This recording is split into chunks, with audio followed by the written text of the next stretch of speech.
misterio santuak behar bezala ospatu izateko. Erruki jauna, Kristo erruki jauna, erruki dakikula jaiko guzti zantzua, eta gure pekatuak barkatu egiteran amaitzala betiko bizitzara. Egin ezan kotoituz. Hoi jaiko, ondasun ikusezinak dituzu maite zaituzterentzat. Biztu gure bihotzean, zure maitasunaren garra. Zu gauza guztietan eta gauza guztien gainetik maite izanez, guk asmaritzakeenak, baina ondiakoak diren zuk agindetako ondasunak iritsi ditzagun. Zure Sena Jesu Kristo gure jaunaren bitartez, zurekin eta Espiritu Santuarekin batean, jaiko eta errege bizikaritan, gizaldi eta gizaldietan.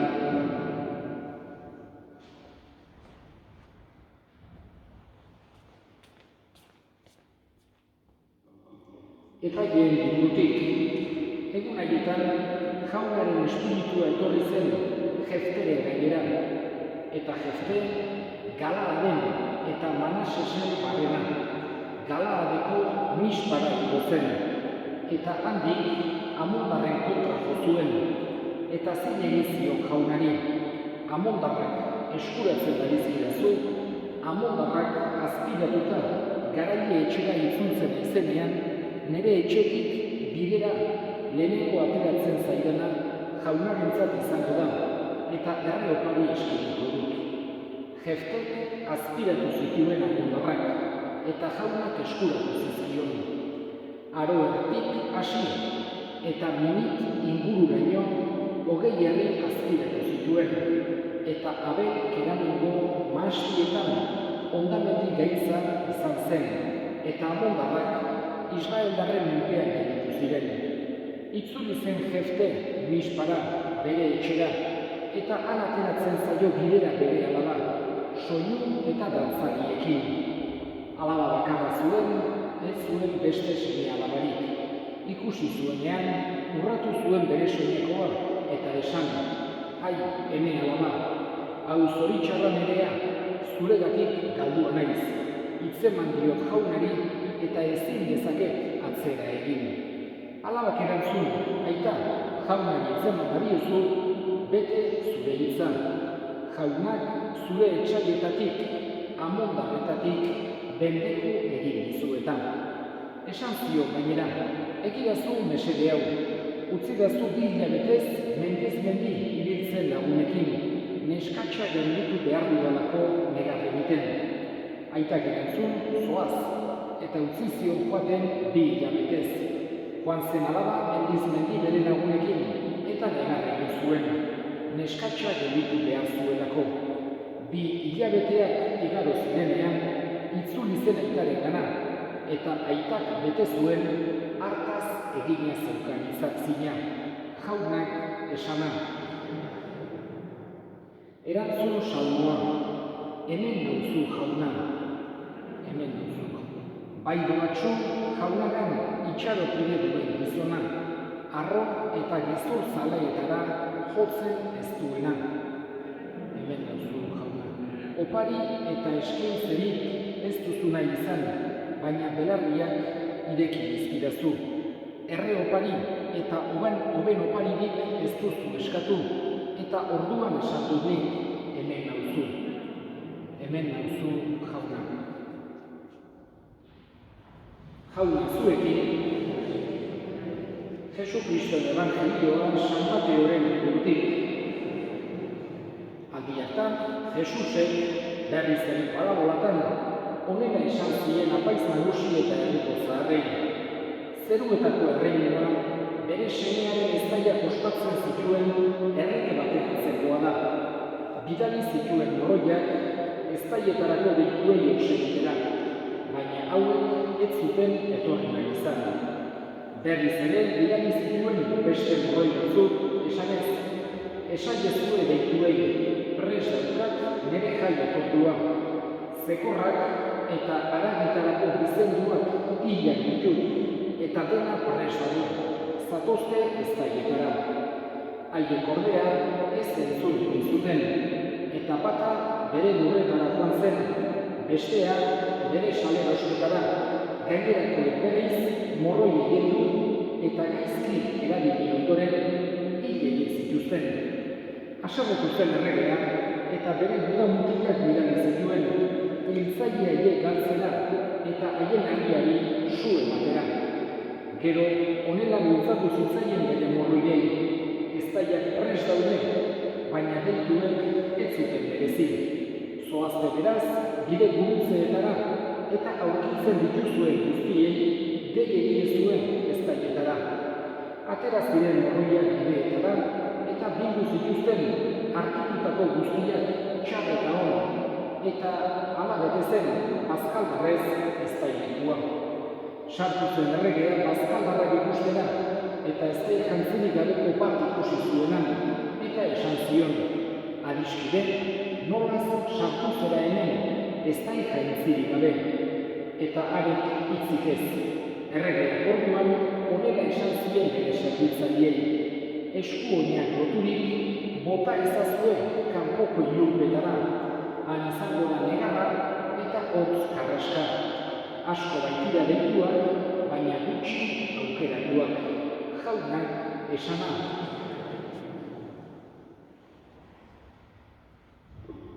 Parabola guztiekin bezala, Jesusen parabola bat entzuten dugunean, nolabaiteko interpretazioa eman behar diogu. Ez edozen interpretazio, baina edozen kasutan halako ulermen bat behar dugu, guk behintzat gure ganatuak izateko Jesusek helarazi nahi dugun mezua. Eta parabola ulertuak izateko, aurreneko gauza saiatu behar daukagu garaiatako mentalidadean sartzen.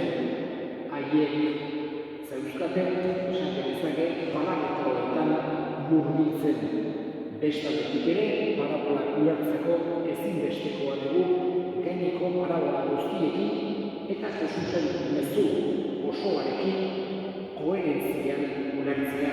Ezin duke pasarte bat, evangelioko pasarte bat hartu eta beste modu kontrakoan esate baterako ulertu edo interpretatu. Horregatik ezin bestekoa dugu ulertzea. Jesusek parabola kontatzen zituen eta paraboletan halako mezu sakonak bilatzen dizkigu. Baina baitere parabolan agertzen diren gauza guztiak ez ditugu hitzez hitz hartu behar horiek hala balira bezala.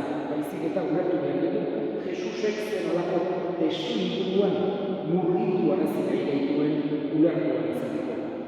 Gaurko parabola honetan ohartzen gara nola errege handi hori jagoikoa den. Eta batez ere pentsatu behar dugu hango testu inguruan judutarrek, israeltarrek halako konbentzimendu bat zeukatela jagoikoaren salbazioa haientzako bakarrik izango balitz. Gaineko herri guztientzako izango ez balitz bezala. Eta Jesusek itun berrian gauza ezinbestekoa bezala hori ulertarazten egile. Jagoikoaren deia, jagoikoaren salbazioa, jagoikoaren berriona, herri guztientzako, arraza guztientzako, hizkuntz guztientzako dela. Horregatik, jainko herriaren ezaugarri nagusienetako bat da unibertsala dela, katolikoa dela, herri guztiak bertan tokia daukatela. Jesus denengana etorri dela. Horregatik, gaurko parabola honetan ulertu dugu lehenengo gonbidatu haiek Jesuseko ulertzen nahi zirela Israelgo herria. Behin baino gehiagotan errepikatzen die. Haiek halako bentaja handik izan da, profetak izan zituztelako Moises zutelako promesa guztiak, baina horiek ziren prestakizun bat gero Jesusen esan genezake ongi etorria edo bentzat Jesusi halako harrera berezia eginean izateko. Baina Jesusek nola baitere ez ikaratzeko, baina bai halako bakarreko erantzukizuna eduki zezaten, ulertzen ematen zien haiek galdu zezaketela hori. Jesus Jaungoikoaren salbazioa ez zela haientzako bakarrik, baita beste herri guztientzako ere. Horregatik lehenengo gonbidatu horiek Israel herrikoak dira. Eta Jesusek nolabait ere, garai hartako mentalitatean esaten dion nola haiek danak aitzaki jarri zituen, erregek bere soldaduak bialdu eta herriari su eman eta danekin inon orienten ditzen dugu ez dela Jaungoikoaren jokabidea. Hori da Jesusek guk nolabait ere edo bere garaiko jendeak testuinguru hortan ulertua izateko egindako kontakizuna. Eta gero, batez ere esan dugu eta bere parabola guztietan bezala transmititu nahi dugu alde batetik konfiantza handi bat. Esaten dugu, bide ertzetan hartzen dituztela, txar eta on, jende bideo edara sartzen du bertako banketera. Baina, baita esaten dugu bat, alako ez da ikantzirik gabe zegoela. Nolabait ere, konfiantza ukatzera eta erantzukizuna aldi berean. Jaungoikoak bi gauza horiek, Jesusek bi gauza horiek transmititu nahi dizkigu.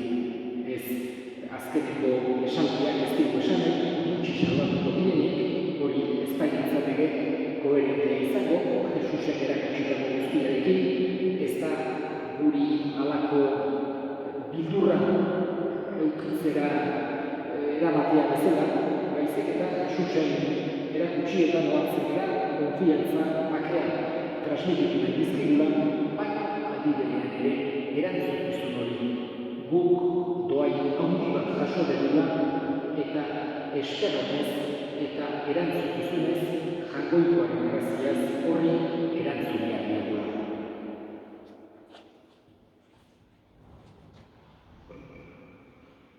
Eta egin ezagun orain gure eskariak. Eskatuko dugu, bereziki, sufritzen ari diren pertsona guztien alde, osasunarengatik, bakarrik daudelako, ikarasten dutelako, krisialdi ekonomikoak eragin dielako, Jaungoikoak barne indarra ematen zaien, lagunkoaren laguntza hartu dezaten eskatu zailagun Jaunari. Eskatuko dugu, baina ere, gatazkak, gerrak, gorrotoak, injustiziak dauden toki guztietan, bakea, maitasuna, justizia nagusitu den bezen eskatu zailagun Jaunari. Entzun aita honak bihotza ez egiten dizkizuko eskariak Jesu Kristo Jaunaren bitartez.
Afalda radikalizaturik berriz ere eskerrak emanez, bere ikasleei zien esanez. Hartza zuen eta edan guztiok kontatik, hau bere odolaren kanizan da, itun garai eta betikoaren odola, zuentzat eta askorentzat bekatuak barkatzeko isurko dira, egiztu hau bere honetarri.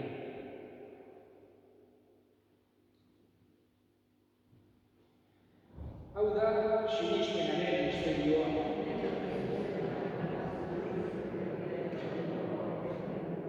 Horregatik jauna, zure semearen eriotza eta piztuera gogoratuz, biziaren ogia eta salbamenaren kaiza eskaintzen bizkizugu zuri eskerrak emanez, aldarean zure sarritzen onartu dituzulako. Eta apanik eskatzen zugu Kristoren gorputz odolak hartzen ditugunok, Espiritu Santuak bat egiten gaizala. Gogoa izan jauna mundu guztia zabaldurik dagoen zuten eliza, eramazu maitasun osora Frantzisko gure eta santuarekin, Frantzisko gure hartzailearen eta gizgizon guztiekin batean. Gogoa izan jauna bizteko itxarotenean ditunen gure senideak eta hildako guztiak, haritzazu zure aurpegiaren argitan. Errukizak izan horrek, guk guztiok betiko bizitzen iztezagun, jangoikoaren anomania doatsuarekin, San Jose bere semanarekin, apostolu santuekin eta gizate guztietan, zure adiskiren izabiren santuekin, haiekin batean gure zezagun, Jesu Kristo zure semearen bitartez. Honen bitartez, honekin eta honengan, zuri aita jangoikoa guzti horri Espiritu Santuarekin batean, ospe eta hiltza guztiak gizati eta gizati guztietan, salbatzaileak aginduta erakutxiaren jarraituz, bildur gabe esan dezagun. Gure eta zegoetan zerena, santu izaneri zure izena, etorreni zure erreinu, egin begi zure bidea zegoan bezala horrean, emaik gaurren kontako ondia, markatu gure zorrak, guk ere gure zorrei markatzen duen ezkero, eta ez duten taldean, baina atera gaitza zurtzetik. Atera gaitza zurroina gaitza guztietatik, emaik duzu bateak gure kontan, zure errukiak eskarkak garri bizirik ezen eta estuaretan sendo, betiko zorionaren itxarotenean, Jesu Kristo gure salbatzailea, noiz etorriko den zain dela. Jesu Kristo gure jauna, zuk esan apala apostoluei, bakea uste duzuet, nire bakea ematen.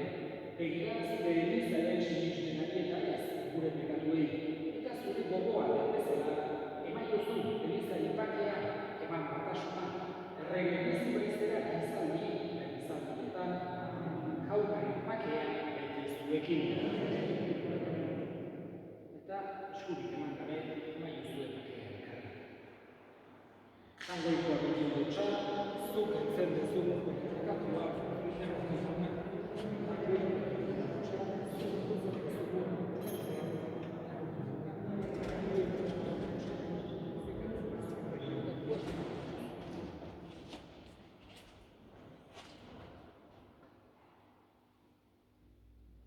Ona hemen jangoikoa dutxa, ona munduko bekatuak kentzen duena, zorion suak jaunaren nahiaren duan. Nahi izan zurion zurion esantzeko, baina esantzeko eta esantzeko.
egin dezagun ondoio. Jauna, sakramentu honetan Kristorekin bat eginik, zure errokeria egiteak dute apalki. Izan gaitezela, lur horretan zure semearen irudikoago